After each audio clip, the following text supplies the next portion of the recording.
I hate this banter thing. I never know if we're live yet. No, that's the point of banter.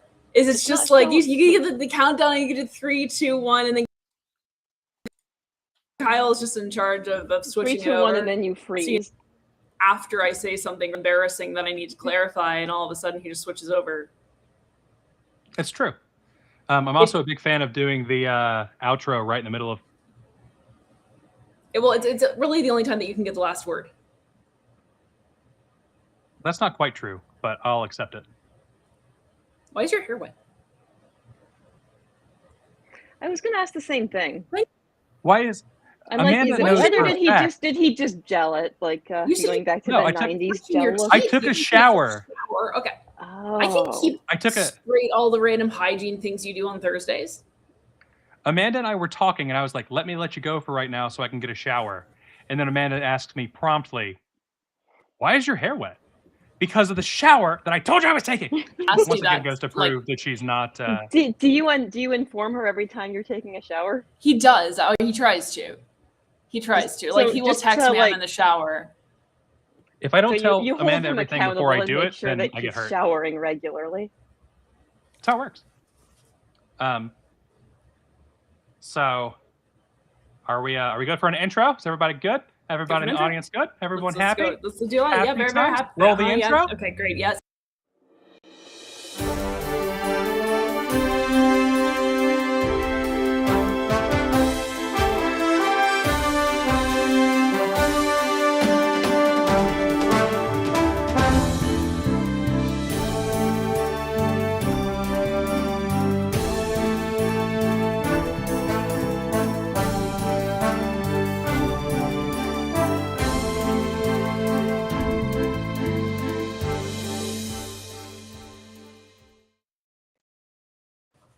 Good evening. Good. Wait a second. I'm not Amanda. Evening, everyone, and welcome to another episode of the Business List, your source for stories inside the party, across the country, and around the world. We are LP Alliance, an Intercaucus coalition, rebuilding the Libertarian Party and revolutionizing the liberty movement. My name is Amanda Griffiths. I'm joined by Jake Porter. I'm joined by Rose Leatherman. I'm joined by John Ponte. I'm not joined by Kyle Davis. He's just here. Everyone, hello. Hello. Another very boring week. I'm sure we'll have How are you all doing? Full of LP news, and then Rose was posting in the Business List chat like all of these other mostly U.S. news stories, and so it was. I told her, like, pick your favorites, and then you introduce them. There's too much. There's too much going on. We can't have a single day where something serious doesn't happen. So we'll see what we get through. I guess we want to begin with the breaking item, the reason that John is here first and foremost, which is an alleged data breach ? Or something. John recently published an article in Liberty Sentries showing that the Libertarian Party's membership numbers are not all that they are cracked up to be on that data, but essentially that there is some discrepancy between what is being reported and what John found. In addition to that, John reported that according to sources, it seemed as though Austin Martin, huge defender of the non-aggression principle, never signed the non-aggression pledge to be a member of the party. And when this was revealed, subsequently began to threaten people. So, John, why don't you tell us about your reporting a little bit and what the story says? Oh boy. Well, at least from what info I got in regards to like screenshots I was sent and the like, yada yada. Basically, there is an issue with the current database that the LNC has. There is issues regarding duplicate entries, which affect the reported numbers for the total membership. So total membership counts might be inflated to some degree. By how much, I'm not entirely sure. But also, when it comes to alleged sustaining members, a good amount of them apparently have not signed the pledge. That includes, of course, Region 1 alternate Austin Martin. He is listed among at least a couple hundred others within the LNC's own data as being counted as a sustaining member while never having signed the pledge. And, that's going to impact the numbers. That's going to definitely change stuff. But also from like other evidence that I found, there is a discrepancy with the reported sustaining membership for the month of October 2025, which is the month that's being used to determine delegates. Now, I'm not entirely sure how much delegate counts might be affected. I do know that there is at least some effects being made. It could just be a small thing, but even when it comes to small issues, that has to be dealt with. And at least when it comes to sustaining membership, I believe the count that I saw was a discrepancy of around a little bit over 100 members. So it doesn't look good. The data is it just seems it's a bit fucked, if you excuse my French. It's just, I don't know what the hell they're doing when it comes to the data. I don't know how they're trying to keep things going. It just seems like it's a mess, and there's stuff where it's not properly, either it's not properly doing things, or it's just allowing certain people to be counted as members without ever having signed the pledge, which I think is the most egregious part of it. Right. I mean, I got an email a couple months ago saying that they didn't have a signed pledge from me. So this does seem to be an ongoing problem. So I'm like, I'm Rose, why didn't you sign the pledge? Why didn't you sign the pledge? Well, my attorneys have advised me not to answer that. It could jeopardize those Soros checks. It's I can pull out a ukulele and play a song for you on how this is just anyone who's ever been a Mises member having their pledge unsigned. Well, that is essentially the accusation. It's a conspiracy that Austin Martin is making, but that's the accusation that he's made. It's quite incredible, really. Jumped on that so quickly. Yeah. Instead of just being their incompetence, he wants to go through all these conspiracies. Why didn't they do that back when I was actually actively working for Mises then? Incompetence is usually the easiest answer.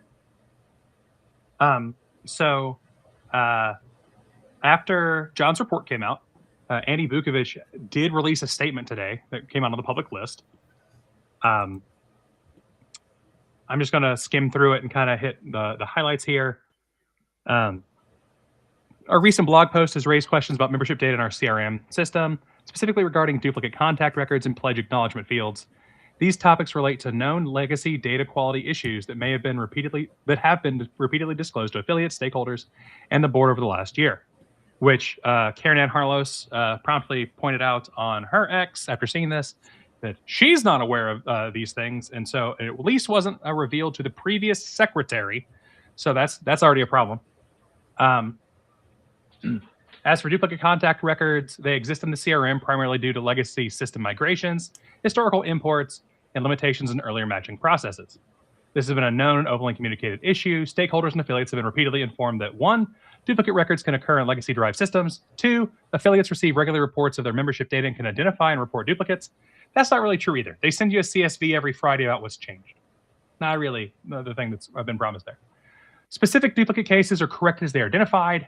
Ongoing efforts are underway to systematically reduce and eliminate duplicate records. Duplicate contacts can affect total membership counts and raw data. However, sustaining membership, the category used for delegate allocation, is based on additional criteria and reporting safeguards, and so it is less susceptible to duplicate issues than total membership. There's a problem with that. There's a mathematical issue with that. If there's duplicates, that means that your numbers go up. And so if you have factored out all of the duplicates, So you are sure of a thing, and assuming John's report's correct, because it's not like I've checked these numbers. Assuming John's report is correct, and he's lower than them, that means that after you factor out the duplicates, at least the ones that John apparently saw, as per the report, you have a number lower than what's being reported. So the number they're reporting is higher than they're saying is possible without the duplicates. But also that their numbers are right. That doesn't make sense. Yeah, and an interesting thing in regards to that is that later on in that same report, they will claim that, at least with my reporting, that I conflated sustaining membership with total membership. I did no such thing. They directly lied about that. And in that specific point that they listed, that yes, the duplicates do affect the total membership, they confirmed what I did report. I stated the total there are duplicate records where you have like one person could have more than one record, and two or more of those records could be shown to have be listed that the pledge was signed. They confirmed what I've reported in that way. I think the trying to frame it as a legacy issue is also a bit misleading, but I'll get to that later with a later part in that report that Mr. Bukovic made, quote unquote. He points out that this reflects a known, in reference to the pledge not being checked correctly in people's things. This reflects a known limitation of legacy CRM system where the pledge checkbox could be unintentionally cleared depending on how donation forms were configured or used. As a result, some individuals who had signed the pledge may have had their records unintentionally removed. This was a known problem, it's true, in City. And within 1 week of Ken Molman getting access to the City server, this was fixed. Ken keeps receipts. This means that the LNC, or at least the IT portion of the LNC, the IS committee, was given the methodology on how to fix Civi and chose not to. And we continued using Civi through January of last year at least. It's unclear exactly how long we continued using it. I am in theory on the states, the LP states team, which is the Civi team, but despite having access, I've never actually been in the Civi database directly without Ken helping. So not only that, but the form they were using wasn't the Civi form. The form that made it that it showed Austin Martin as not having signed the pledge wasn't the Civi form. Austin Martin's membership contribution, where he was allegedly signing the pledge, happened February 2025. They had switched the donation form to the Zoho public form at least by sometime after August 2024. I know this because they have emails. There are emails on the old LNC public business list where we have Karen Ann Harlow saying the Zoho form is ready, and that was August 2024. The Wayback Machine, if you look at the Wayback Machine, I decided to check October 2024 Wayback Machine for LP.org. The specific form that they're using that was up and ready on October 2024 was the Zoho form. This isn't issues happening with the legacy CRM. This is issues happening with the current CRM that the LP is using. That is a falsehood from Mr. Bukovic. That it is not a thing where it's only an issue that the Civi CRM or the legacy CRM was having the issues. It is an issue that the LNC still has because it is being done, because the issue has been done through the Zoho CRM and the Zoho forms. To be as possibly fair to Andy as possible, As it does possibly say fair as possible. Yes, it does say duplicate records can occur in legacy-derived systems. Now, I read that as meaning Civi, but maybe he means some kind of tables that were ported over from Civi. That doesn't track to me. That doesn't pass my smell test. But just as the asterisk there. Do you pass your smell test? Usually. Sometimes I smell bad though. After the shower. So. And for that, I have Dr. Squatch. Dr. Squatch is great. Definitely use Dr. Squatch. Dr. Squatch. I know. Yeah, I go know. ahead and But we're Go ahead. definitely not Sponsor being Dr. Squatch. sponsored, right? We're not sponsored. I want to be sponsored. I'm showing you how good I could be sponsored. Come on. Wow. Like, can you sponsor the rest of this thing that Andy wrote? Sure. So ongoing efforts are underway to systematically reduce and eliminate duplicate records. He's talking about the systems we talked about before with Ironlight there. Migration to an improved CRM system with stronger pledge tracking, including sign and revoke dates. That one's hilarious because Civi has that ability, and it was shot down by Andy Bukovic previously.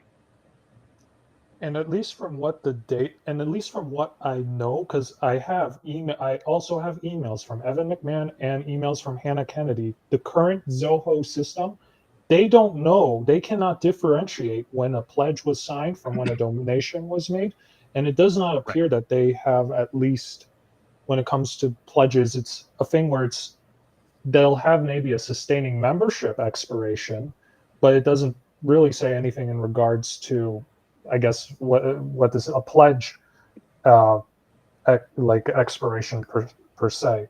Because again, Right. there are This issues can be where gleaned there from his is- email here. It is purely a checkbox of yes or no. So you have no idea when it was signed. Which was a thing that was suggested to be fixed literally when Andy came in and was never done. Yeah. They're working on correcting known duplicate records, improving pledge tracking systems, conducting outreach to qualifying members to confirm pledge status, which is, I can't give any more information on at the moment, but I doubt. Implemented reporting safeguards to ensure only qualifying sustaining members are counted, which again, if that's true, how is the number higher than the non-duplicated records? It doesn't make any sense. There's also a question as to what we'll get to this later, but as to what constitutes a qualifying sustaining member as of like a few days ago. Yeah. But we'll get to that in a moment. And then the conclusion, the issues discussed in the blog post reflect known legacy data limitations that have already been disclosed and are actively being addressed. They're actively being addressed 4 years later? These are things that are fixed in a week. Well, this is like the historical highway data department. imperfections exist. Do what? This is like the highway department, right? They've been working on this road now for 4 years, and we've probably got another 4 or 5 years, and then it will be done. I Okay, suggest but- amazing instead of it being Zoho, that we call it But- I-75. Have you guys considered the Dow is over 50,000? That's true. That is, I'd forgotten about the Dow. And honestly, I People think need to know this. that should have been in the email somewhere. Just a reminder that the Dow is over 50,000. So- I do want to note in regards to the report, this is a bit more of an aside. I do suspect that this report was written by AI. Not only because I used an AI checker that I trust as having generally accurate readings in regards to AI checking. So they said that it said it was confident that it was AI written.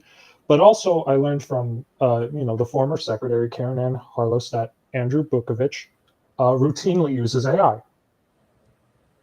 So I can't confirm whether this is AI written, but it would explain certain things, such as how it completely misinterpreted, how there was a complete misinterpretation of the blog post, report that I made, where I didn't conflate total membership with sustaining membership there. And that is a tell. You are correct. It's like they will take one detail out of context and just decide that it happened. You think your article was read, though, or do you think AI was used to read it and write the response? So I don't Oh, think it's it definitely was- used to read. as per Claude, the big tells in this to show that it's AI with a 95% As true, confidence the level. AI look, but again, so some of these AI detectors are like trained on the things that they're reading. So I don't put a ton of stock in AI detectors. Yeah, Sure, but I think these are pretty solid. if it's We fiction, have or we less have- we confident, we have I Karen don't Ann put Harlos much in the stock chat in right it. now confirming that Andrew Bukovic often used AI in the Libertarian Party of Colorado. Thank you, Karen Ann. Karen Ann's point about Sam Bowler voting to uphold the ridiculous ruling of Nikayla is another thing on the docket for tonight. But I want to make another comment here. Because upon this coming out, John publishes his article Friday night, and Saturday, I have Austin Martin publicly accuse me of being a leaker in the national Discord. I don't know why you're surprised by that, though. Because, it's an NDA violation. There's presumably, I don't know this for sure, but I would assume there is an investigation going on inside the LNC about this. Because based on the things being said by Evan, etc. And so having an LNC member talk about potential things in an investigation is a major NDA problem. But was that Austin talking about things during an investigation, or was it just Austin saying things? Because Austin does apparently record things said during executive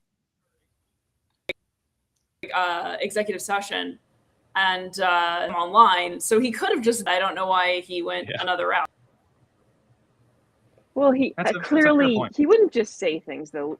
He must have some very good evidence that you were paid by George Soros to access this information and leak it. God, I wish. No, I've tried People to watch won't his just videos. make claims they can't back.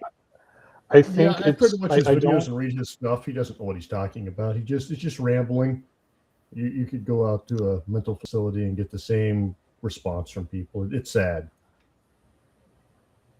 I don't think that he was specifically. If it was right after, if it was Saturday morning that he accused you, I don't think that was necessarily part of the investigation going on. I think that was just. It was Saturday evening.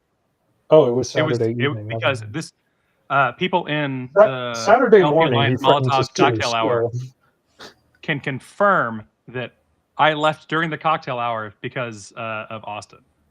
So okay. So we also have a response from Ken Moment on this one. I was going to say Ken. And I'm not going to read the entire thing. It is a longer response. If Ken gives us permission, we can probably put it up somewhere. But so immediately after Reno, Ken made the appeal to the LNC to move from Razor's Edge, which is the system from before Civi CRM, into Civi CRM, and merge into Civi CRM. That would amount to saving about $35,000 a year in licensing costs, plus 720 hours of staff time per year, which Matt Thexton was apparently doing 2/3 of that time. And the LNC agreed. But Angela had run a platform that Civi was garbage, despite having never used it, and had only interacted with it 8 times ever, starting in late 2023. And the reason Ken knows this is because he still has this system. He can go see how many times the user logged in. Angela only logged into Civi 8 times ever. And she didn't want Civi. This is backed up in the release of the so-called, he says Angela papers, he means the Angela files, by Miguel, and he doesn't remember the last name. I remember the last name is Decay. As she lambasted the MC-LNC members that voted for it. In September, he told Lainey and Angela at the next LNC meeting in Texas, fall 2022, that he has no particular allegiance to the program, only that it works and is affordable. He also knew nothing else could do what we were doing, which is why they chose Civi to begin with, because it was cheap. In conversation with Karen Ann, Ken noted the LNC letting Andy Burns go would be a big mistake. Her reaction suggested to him that chopping Andy was unlikely. He doesn't remember the exact timing of that, but it was after the LNC meeting, but before December. In October through December, the merger of Razor's Edge and Civi continues. They got through the migration from beginning to end in 3 months, primarily because they had planned it pretty much all along, and the goal was to have a unified CRM to do everything. So that was always part of everything they designed, and so it was just a matter of execution. Plus, Ken has extensive experience converting systems, so they took a complete backup of Razor's Edge data in case anything was missed, and if you look at the membership numbers, you see a spike in the number of signatory members, which was a direct result of merging all of the national and state pledge signers together. National has literally thousands more leads to follow, but never does, which, as far as I understand from talks with LNC members, that's still the case. In November and December 2022, Andy Bukovic is hired. In December 22, the migration is complete. In a staff report from that Texas meeting, Ken noted that they would need to do what's known as a data append and cleanse. So basically, they needed to take the L2 data and join it with the data that was in the CRM, and it would deduplicate the system entirely with data they already had, already paid for, was free to do, and would take nothing more than a matter of hours. So they had previously used Aristotle, but the data was more expensive. Civi CRM had been rebuilt in the early days to handle L2 data instead of the Aristotle. In January 2023, attempts were made to get the few remaining monthly converters switched over to Civi. Since they've been using Civi for the LNC donations for 3 years, there weren't very many of them. The ones that were lost were the ones that they couldn't contact because they didn't have current contact information, which would have been solved by that data append because the L2 information had their new data. In mid-December, it was decided by Angela and Lainey that they would not continue with Kara Schultz's contract. She was sent a meeting for 2 p.m., and Lainey cut her access hours earlier.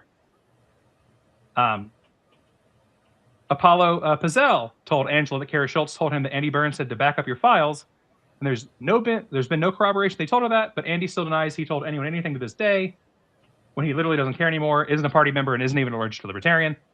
But Andy Burns was at the system, and he saw I was trying to disable Kara's access, so he called Ken, and I told him they were working on access changes for the chair.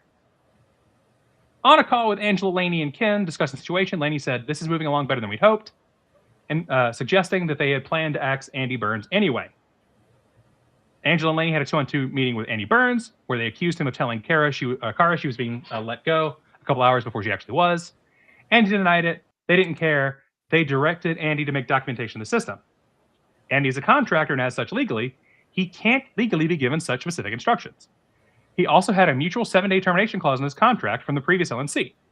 Either side could terminate with 7 days' notice.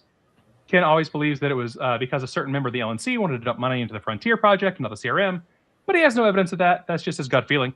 So what is the claim that Ken is making, and how is he rebutting it? Or sorry, what is the claim that Ken is attacking, and how is he rebutting it?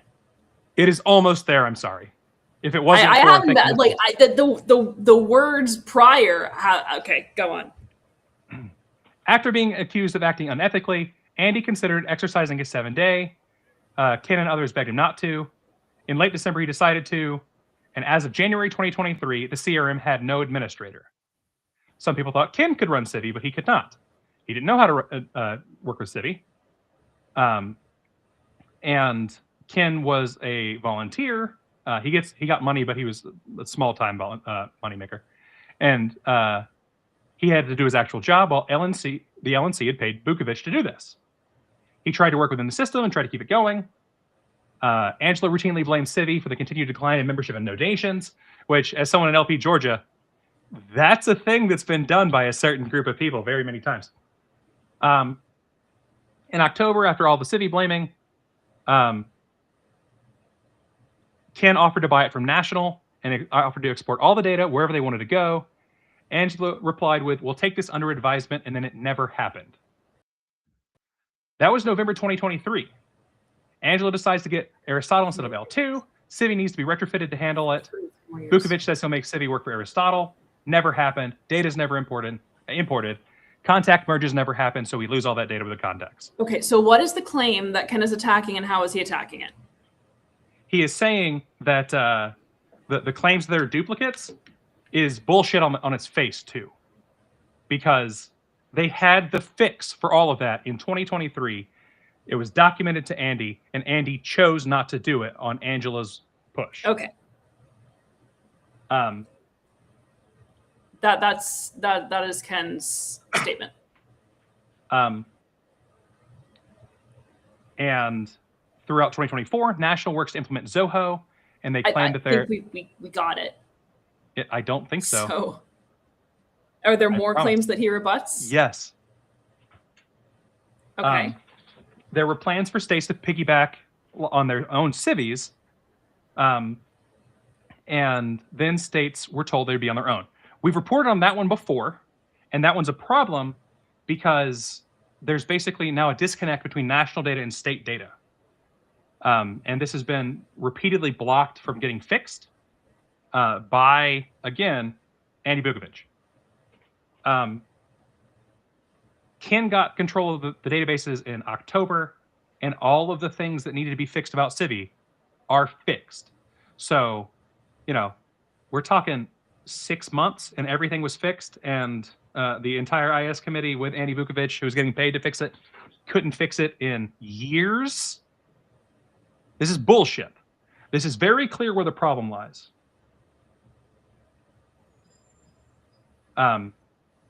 And then Ken also goes on to point out that they had documentation for everything, and the Mises Caucus lost it when they made the switch from Google to Office 365. Wait, they lost the documentation? Wait, the documentation? Yes. What kind of documentation exactly? Like the documentation for everything? How to like do the programs? How to do like all of that stuff?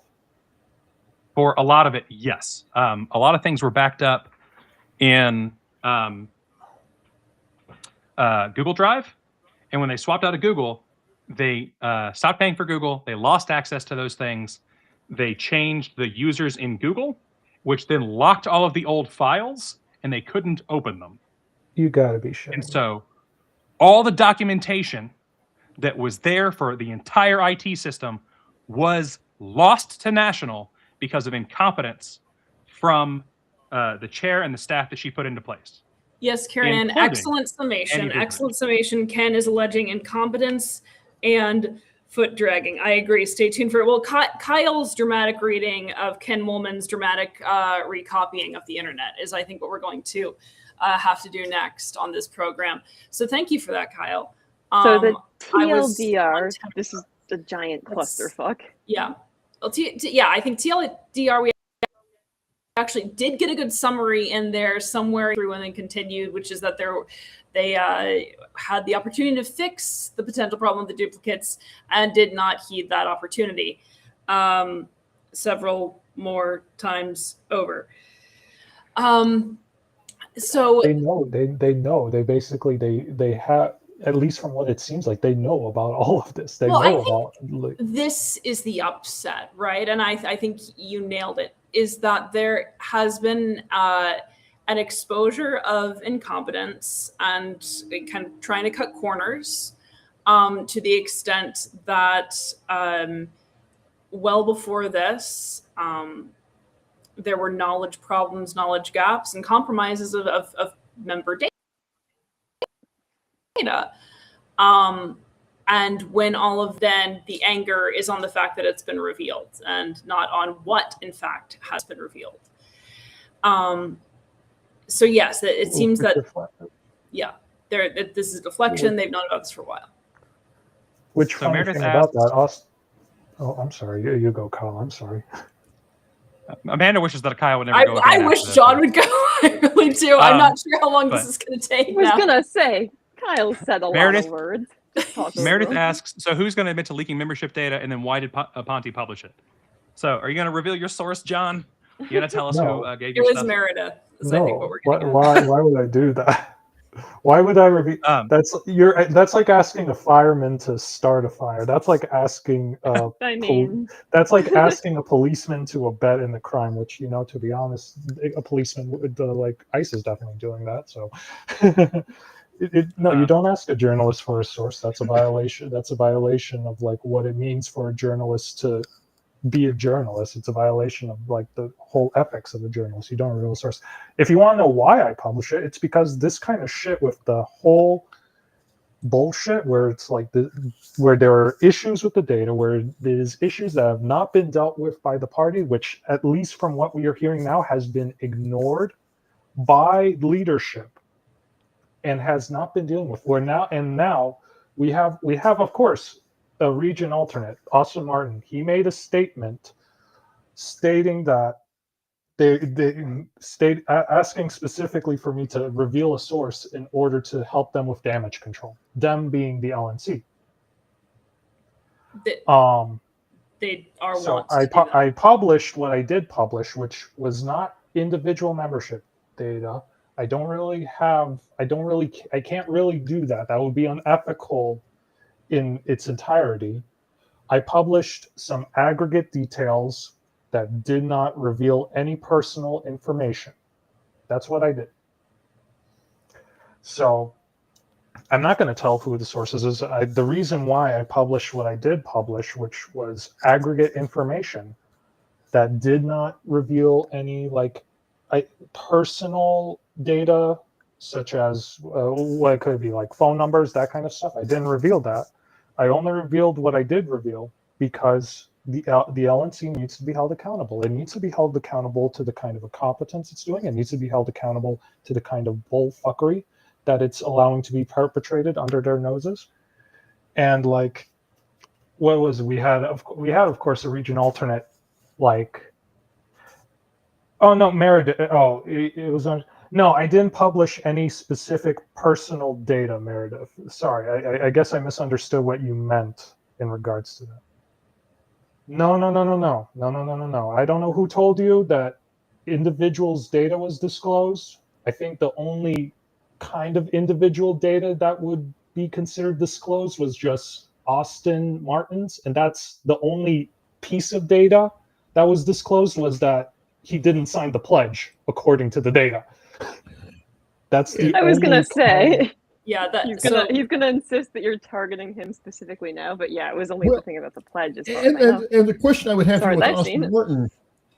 So this would not be his fault that he didn't sign the pledge. This is a computer error somewhere, and so it should not impact him one bit. It's something that we'd want to make sure that got cleaned up and fixed going forward. But I don't see how that's a conspiracy. I don't think any of us, or I would hope not, even if we don't like Austin Martin, would hold him responsible for a computer error on the National Party's end. Yeah. Well, and so this is, sorry, John, go on. Well, he did threaten to sue me, so it's. Well, he's a pretty litigious guy. I mean, he's all the time threatening people, but Well, he threatened to sue me the one day. He apologized about. I'm pretty sure he threatening to sue included me all of us. later that day. Then the next day said something about how if I don't help them with the investigation, there will be consequences. So I think it was a comply or else kind of demand, if I'm remembering correctly. So I've been threatened. Well, I mean, That makes again, like, that now- makes being now that we know that he I'm hasn't sorry. signed the membership pledge, that could be a threat of violence. We just don't know. That's the thing. I'm fairly certain the LP has a thing about their officers not threatening people. The funny Well, thing hey, about hey, what- that, hey, at what do least, I is that know? that makes at least two members. We have one member who threatened legal action against me, like a member of the LNC, I mean. And then before this, there was a member of the LNC wishing that me and my associates that would work under Liberty Sentries would be subject to violations of the non-aggression principle. It was over something pretty minor too. Like you were just reporting on something. Yeah. I mean, it usually is. We were criticizing Angela McCardle. That was what led to the statement by Miss Kathy Yanuskavich I want to get to the fact. saying that we should be subject to NAP violations. I want to get to the fact that the LNC cannot even figure out what a sustaining member is. what is a sustaining member? What is Well, a you woman? know, What is it's the sustaining a member? That's actually what we should begin each chair debate. Inside an You're enigma. You're right. What- What is the sustaining member? Well, Can you know, I'm define going to it? do a documentary. I'm going to put on a man bun. I'm going to walk around asking all of these therapists with pictures of Frida Kahlo in their office, what is a sustaining member, and see what answers I get. But so yeah, what is a sustaining member? And it's this funny thing. So, one member who was found not to have apparently paid member dues on the LNC, and I believe this was Rob Benson, if memory serves, was we were informed that actually he was still a sustaining member, or he could be a sustaining member again, because at some point over the past year he had donated / spent 25 to the Libertarian Party. So as some of you know, we are pretty big on the fact that the bylaws need to change pretty dramatically. So I went several months back and took a first pass at just kind of like Amanda plays around, and looked at the current bylaws and rewrote them for funsies, because that's what I do. And one of the first things that stood out to me was the way that membership is defined. In the bylaws, it says has donated $25 over the past year. It's basically how it's identified. I thought, well, that doesn't make sense on a lot of levels, because there's a phrase called membership dues. Dues are specific. Dues are something that you pay to be a member. A donation is something that you give without expecting anything in return. So, and again, it's a specific type of payment. It is not fungible. It should not be fungible, because it creates exactly this type of confusion, especially since Stephen Nikela ruled that even something like a merchandise purchase or event tickets count toward membership dues, which is absurd, because this essentially means that you can go to one libertarian party. You could get convention tickets and then member dues. Moreover, again, that's a non-fungible transaction insofar as you have given money in order to receive merchandise. You don't then also get to receive a second thing. That's not how it works. Membership is a particular good or service, although it is debatable just how much of a good LP membership is these days, but it is a good or service. You pay money for that purpose. So that's part of the problem right here. I've always been annoyed by the misuse of the term donation. It's not it's Donation dues. means- It's like dues. Just say dues. What is wrong? Make donations again, okay? Party dues are important. Like it should. Yeah. But it's that was frustrating, and it was especially alarming because I can understand the way that it's written in the bylaws. I can actually understand someone saying, okay, well, if you've just donated $25 some other forum, then you get to be a member. I don't think that's well written, but that I can understand. I do not understand if you bought a t-shirt, then you can also be a member. So right. I mean, it's money given to the party, but yeah, I think that needs to be kind of spelled out in the bylaws so that there isn't this debate or confusion over whether someone is properly renewed or not. It's isn't there that... comments? Oh, I'm sorry. Go ahead, John. John, you're a guest. Okay. Okay. No, I remember last time I talked too much, and you're just cutting off Kyle's email reading was the problem. Kyle was doing a dramatic reading of something Ken Molman wrote in a text, and sorry, go on. What's the common sense notion of what a donation is? It's you give money without any return expected. For example, you give a donation without purchasing an item in return, such as something for convention, such as merchandise, so on and so forth. It's sort of, I don't quite get how one doesn't understand a donation to mean that.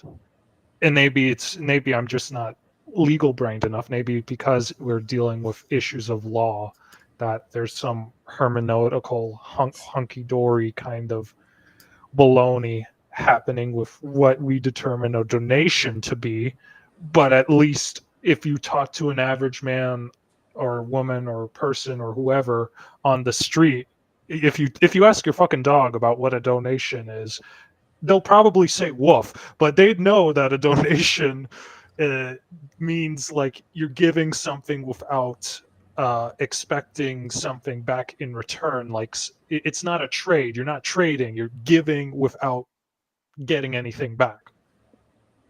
So it's not a game of fetch. Yes. Fetch, you're giving the thing back. Yes. So membership dues. Okay. If dogs can understand this, I think we can write this in a way that libertarians can understand it. Are a game of fetch. Membership dues are like a game of fetch. You throw the stick, and then the dog brings you back a pin that inducts you into a party, maybe twice, apparently, according to some of the duplicates, but only one pin. Rose, sometimes even 3 times. Rose, what did you learn this past week about what's going on in the country? Because you had several stories that you wanted to share or felt like sharing. We learned that Washington, D.C. is full of shit right now, but then that's really new, so I thought that was just kind of something that we already knew. But no, it turns out that there is raw sewage leaking in D.C. It really does feel like everything's falling apart, right? Like, it has been for a while, but this... So we learned about the raw sewage. We also learned, let's see. So I'm scrolling up through here. Yeah, there's so much going on every single day. It's like story after story. So I'm seeing the striker bill, where that would be heard in the Arizona Senate, which is requiring county election officials to enter into an agreement with ICE, allowing them to enter vote centers and polling places. Federalism just slowly chipped away at. A lot of your stories were, and I think this is what's going to get us investigated on Facebook. They're going to go in there and start shooting people and dogs and everything else during it's going to be the violent election. This is one of those things that I did not want to be right about. Like, but it's been obvious that this was the play. Like, if the Trump administration could not incite enough of a response by, for example, sending their private paramilitary agents in to occupy cities and terrorize the residents and trigger somebody to do something, which would give them an excuse to declare a national state of emergency because, hey, there's a civil war going on, we're going to have to suspend the election. The next play was to send ICE agents to polling places for election security. Got to make sure that everybody who's voting is a legitimate citizen and that we don't have the wrong people voting. That's going to have a serious chilling effect on the elections.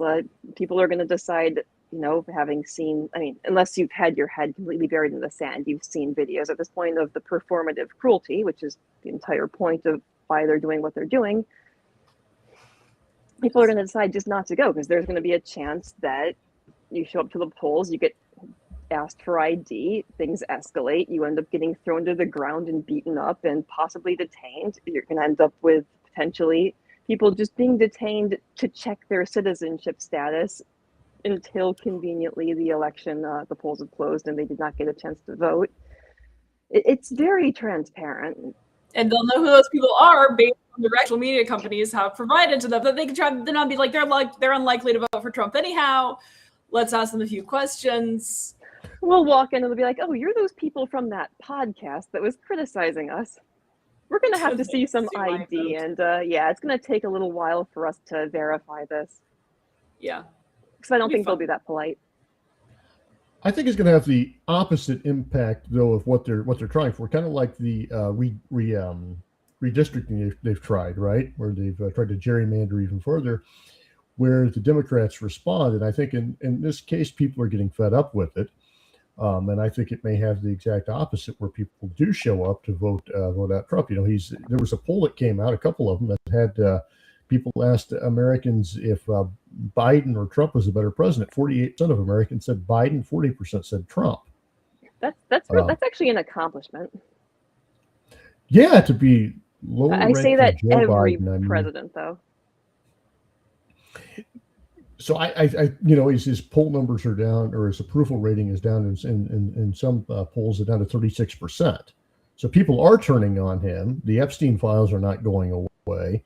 The ICE in Minnesota was not beneficial for him. And I think maybe people are starting to wake up a little bit and they hear things like the ICE at the polling stations and they get a little bit more concerned, and maybe people will show up this time. Mm-hmm. That'd be nice. Right. And of course, there is that contingent always that is galvanized and encouraged by this in the opposite direction. It's like, oh, we're owning the libs finally. And if you think Trump is going to be successful at this, the best hope we've got is that Trump has never really succeeded with anything that he's done before.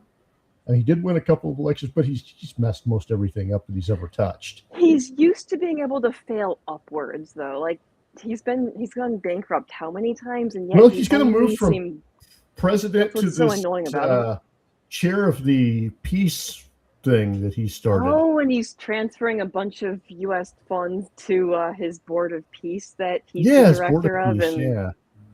more blatantly illegal shit that probably nothing is going to be done about. Correct. Speaking of other blatantly annoying shit that we have gotten reports during and after yet another attempt to repeal the Special Investigatory Committee report, that this may come up again on the floor of the Grand Rapids Revolutionary Convention. So look out for that.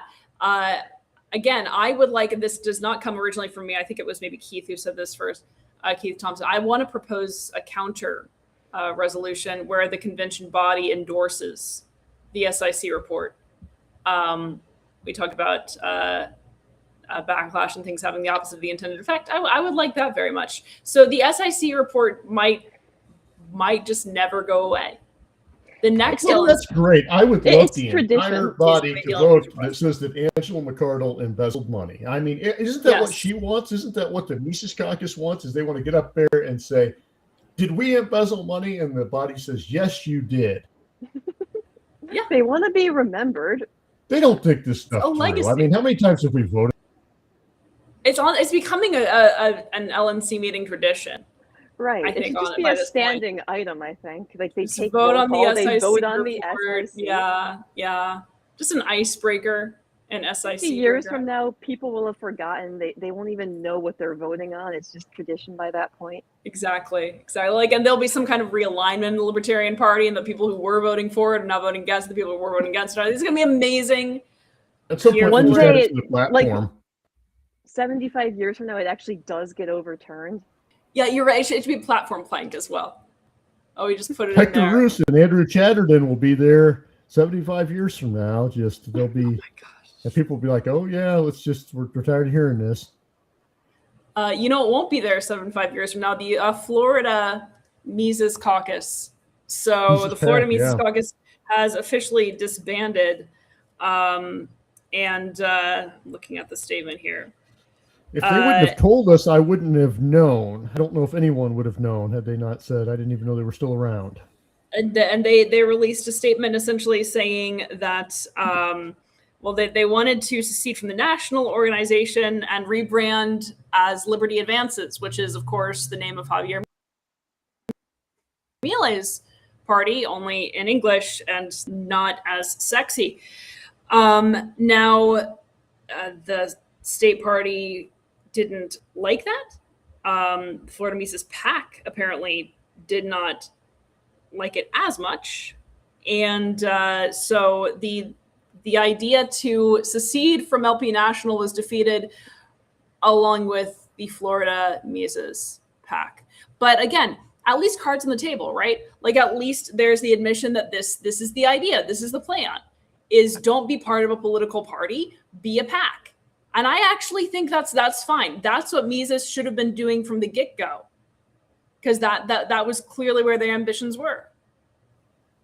The Mises Caucus should have actually been advocating Ludwig von Mises's positions, is what they should have been doing at the very beginning. They should Instead have, of but that wouldn't doing have them? required the leadership to read anything at all.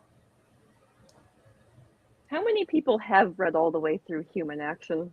Because, I mean, I managed to, but like I have a really hard time finding other people who actually read all the Like way I through it. started and then I wanted to go take Human Action. So, like, you know, I was See distracted. that little slogan always annoyed me because that's not even what Mises meant by that. No, but it No, sounds because they cool. didn't read the book. They didn't read the book. So they tell you they like, oh, I read this book. Yeah, you haven't read a book since the 7th grade. You know, when you had to do a book report about it. That's what I think when Josh meant, oh, my favorite book was. No, you haven't read books since Where the Red Fern Grows. You know, when you had to do a book report about it. Don't give me that. We all know it's not true. Someone told me at one time to read Hoppe. I really wanted to say, like, I don't think you've read Hoppe. But I in fact had read Hoppe. So I told them that, and they asked me, well, then why didn't I, like, actually listen to Hoppe? And I said, because I've read other people too. I've read people other than Hoppe. It's like talking to Marxists. They're like they can't Read grasp Marx! that someone could actually read the book and disagree with it. Why do you hate Marx? Because I've read Marx. Why do you disagree with Marx? Because I've read a lot of Marx. Positive. Defend the Guard apparently passed the Senate, the Arizona Senate Committee again for the 4th year, There we according go. to Mr. Madden in the chat. Oh, there we go. Wonderful. At least there is that. All right. Thank you so much for being on here, John. Are there any other things that we need to know about? Iran. We're going to bomb Iran. That's by the time we meet next week, we may have bombed Iran. Yeah. People I know who are military or ex-military are saying like other military people that they know are all getting called and told to come in, and that they not being told what for, but it sounds like shit is definitely kicking off. It's probably for like an invasion of Greenland, so I'm guessing. Oh, right. Yeah, we're only pretending we're going to be invading Iran, but we're actually going to invade Greenland. Possibly I think Canada. he's given up on Greenland. Not on the Maybe green. it'll be a total surprise. Maybe we're going to invade like New Zealand It or won't something. be a surprise. Hegseth will put it in a signal chat. We'll know about it before it happens. And, Oh yeah, there'll fair. just be like a person lurking in the chat and nobody asks, hey, who is this guy? Who's this first name bunch of numbers guy? and Trump will have to Those rush are- to Fox News to report it first, you know. Everyone, before I forget, on the 5th of March, we are having an event that is just going to be our Grand Rapids Revolutionary Kickoff. We're going to have Chase Oliver is going to be there free from Are You Starters. Are You Starter Than a Politician is going to be there. Rebecca Massey is going to be there. And we are going to be there, and we want you to be there too. Kyle, has the event page been live? That's not me calling you out. Sort of. That's There's okay. There's a weird issue with registration. Okay. But So we'll be sharing a so it'll sign be up. out on everything soon. We'll be sharing a sign up registration. It's kind of like a cross between a live stream and Molotov Cocktail Hour, but it's more interactive, and it is only by registration. Registration is free, but we do need you there. We want you there. Come hang out with us. And let's talk with some cool people. Let's get the ball rolling and get good folks to Grand Rapids. So that's on March 5th. Mark your calendars. Mark your calendars to mark your calendar once that registration page goes up. If you want to get involved, do join us on Discord. That is discord.gg/LP-Alliance. Follow us on X, LP_allies. Subscribe to thetorch.media, submit articles to thetorch.media, all good stuff. Am I forgetting anything? Get called part of a conspiratorial cabal by Yes! an ONC member if you Yes! join us. LPA, the A stands for Antifa. And we are so happy. Yeah, the Um, LP Alliance. Yeah, we are now officially the LP Alliance Antifa Caucus. Yes, but we just Or shortened it to LP Antifa. And we're loving it. We're loving the new look. Thank you all for being here, and we will see you next time. Until next time. We're gonna say anarchy.